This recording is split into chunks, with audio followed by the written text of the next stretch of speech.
ಮನೆಯಲ್ಲಿ ತಂದೆ ತಾಯಿಗೆ ಅನ್ನ ಹಾಕದೆ ಊರಿಗೆಲ್ಲ ಅನ್ನ ಹಾಕಿದ್ರೆ ಏನ್ ಬಂತು ಪುಣ್ಯ? ನಿಮ್ಗೆ ಹಿಂತಿ ಬಂದ ಕೂಡಲೇ ನಿಮ್ಗೆ ತಂದೆ ತಾಯಿನೇ ಬೇಡ ಹೋಗ್ತಿರ್ ತೋಡೆ ಮಂದಿಗೆ.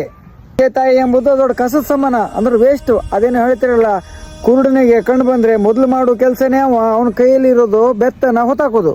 ಅವ್ರ ಮನಸ್ಸು ನೋಯಿಸ್ಕೊಂಡೆ ಸಾವಿರಾರು ಜನರಿಗೆ ಅನ್ನದಾನ ಮಾಡಿದ್ರೆ ಅದು ಪ್ರತಿಫಲ ಏನು ಸಿಗುದಿಲ್ಲ. ಅದು ಪಾಪನೇ.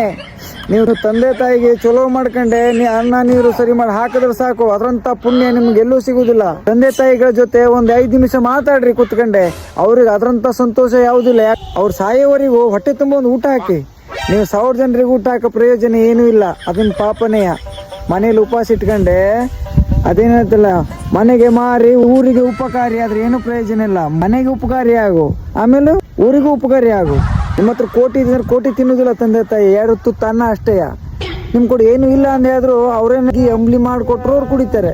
ಪಾಪ ನನ್ನ ಮಗನ ಹತ್ರ ಆಗುದಿಲ್ಲ ಅಂತ ಖುಷಿಲೇ ಕುಡಿತಾರೆ ಅವರು. ಹೇಳದ ತಂದೆ ತಾಯಿಗಿಂತ ದೊಡ್ಡ ದೇವರು ಯಾವುದೂ ಇಲ್ಲ.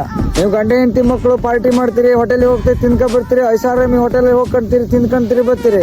ಆದ್ರೆ ತಂದೆ ತಾಯಿಗಳಿಗೆ ಕರ್ಕೊಂಡು ಹೋಗ್ತೀರಿ ಇಲ್ಲ. ತಂದೆ ತಾಯಿಗಳು ಮನೆ ಕಡೆ ಇರ್ತಾರೆ. ಎಷ್ಟೋ ಜನರ ಮನೆಯಲ್ಲಿ ನಡೆಯುವಂತದ್ದು ಇದು. ಈ ಮದುವೆ ಆಗೋದ್ ಹೆಣ್ಮಕ್ಳು ತಂದೆ ತಾಯಿಗೆ ಆರಾಮಿಲ್ಲ ಅಂದ್ಕೊಳ್ಳಿ ಮೊಬೈಲ್ ಸ್ಟೇಟಸ್ ಹಾಕ್ತಿರು. ಸ್ಟೇಟಸ್ಗೆ ಬೆಂಕಿ ಬೀಳ್ಳೆ ಮೊದ್ಲೇ ಮನೆಗೆ ಬಂದ್ಕೊಂಡೆ ತಂದೆ ತಾಯಿಗೆ ಆರಾಮಿದ್ರು ಏನು ಅಂತ ಸ್ವಲ್ಪ ವಿಚಾರ ಮಾಡಿ.